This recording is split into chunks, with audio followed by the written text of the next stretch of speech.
Welcome to The Explainer. We're about to dive deep into one of the most watched, and frankly, most dangerous flashpoints on the planet, the standoff between China and Taiwan. So what's really driving the conflict over Taiwan? Most people will tell you it's all about territory, maybe political status. But the truth? It's way more complicated than that. And the real conflict, well, it's already happening, just not in the way you'd think. Yeah, this is a war that's already being fought, but on hidden battlefields. The most critical fights aren't happening with missiles and tanks, not yet anyway. They're unfolding right now across technology, through some really unconventional military pressure, and in the high-stakes game of regional diplomacy. All right, so let's get into that first front. I'm talking about the silicon choke point. This is the global battle for semiconductors, those tiny little computer chips that, well, basically run our entire world. Just think about it for a second. Semiconductors are literally the new oil. They're what's powering the 21st century. They're in your smartphone, they're in your car, and they're definitely in the most advanced military gear and AI. So the logic is simple. If you control the chips, you control the future. And that right there makes them a huge source of geopolitical tension. And this is where Taiwan's role just becomes absolutely critical. Look at these numbers. Taiwan, thanks to giants like TSMC, controls a staggering 43% of the world's chip manufacturing. Let that sink in. We're talking about almost half of the entire global supply coming from this one small island.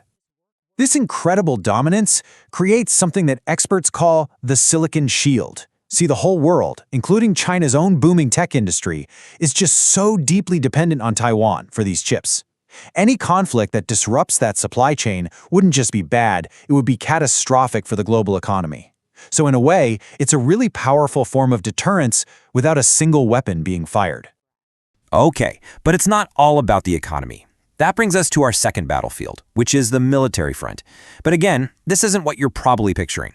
We're not talking about a traditional war. We're talking about a war in the gray zone. So what on earth are gray zone operations? Well, think of them as aggressive, coercive actions that are designed to push right up to the line of war, but never quite cross it. China's strategy here is all about relentless, grinding pressure. The whole point is to wear down Taiwan's military, its economy, its people's morale, all without doing something so drastic that it triggers a full-blown war with the US and its allies. And this isn't some theoretical threat we're talking about. As this quote makes crystal clear, Taiwan is already under attack. It's a political, economic, psychological, and military assault. It's a full-spectrum campaign, and it's happening right now, every single day. And what does that actually look like on the ground? Well, you've got near-daily military flights buzzing Taiwan's airspace, trying to exhaust their pilots and planes. You have economic coercion, like boycotting certain Taiwanese products. Then there are the constant cyber attacks hitting critical infrastructure, not to mention massive disinformation campaigns on social media trying to sow chaos and division. Each little incident on its own might not look like a big deal, but put it all together, it creates a permanent state of crisis. Now, let's zoom out a bit, because this pressure cooker doesn't just exist between Beijing and Taipei. It's pulling in the entire neighborhood. This brings us to our third front, a whole region on edge. This is way bigger than just a bilateral issue.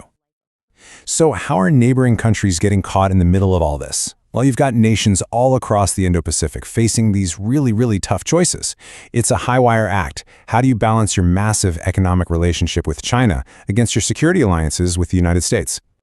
And a perfect example of this is the Philippines. Look at where it is on a map. Its location puts it right at the epicenter of this whole contest. They are facing the classic dilemma of a smaller nation caught between two giants, and it's forcing them to make some incredibly difficult calls. This right here is the dilemma they face with something called EDCA. On one hand, by getting closer to the US, they get a security anchor. They get access to advanced military training and tech, which helps deter Chinese aggression. But the flip side is terrifying. Aligning with the US makes Philippine bases a potential target if a war breaks out. They risk becoming what some analysts call a collateral state, suffering massive damage from a conflict they're not even a primary party in. It's a brutal choice, and it's the same tightrope a lot of countries in the region are trying to walk. And this ripple effect is spreading. It's not just the Philippines. You see countries like Japan fundamentally rethinking their entire military posture, something that would have been unthinkable just a decade ago. The entire security setup of the region is being redrawn, all because of this one single flashpoint. So let's bring it all together. What we've seen is that this isn't a simple story of a potential invasion. It's a multi-front, ongoing conflict.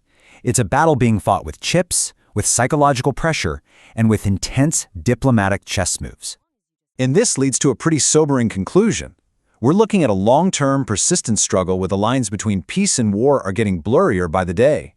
There's no easy fix here.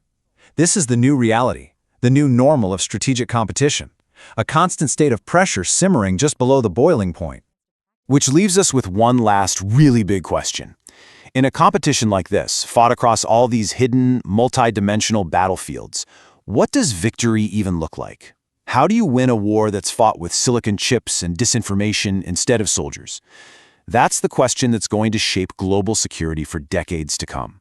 And right now, nobody has an easy answer.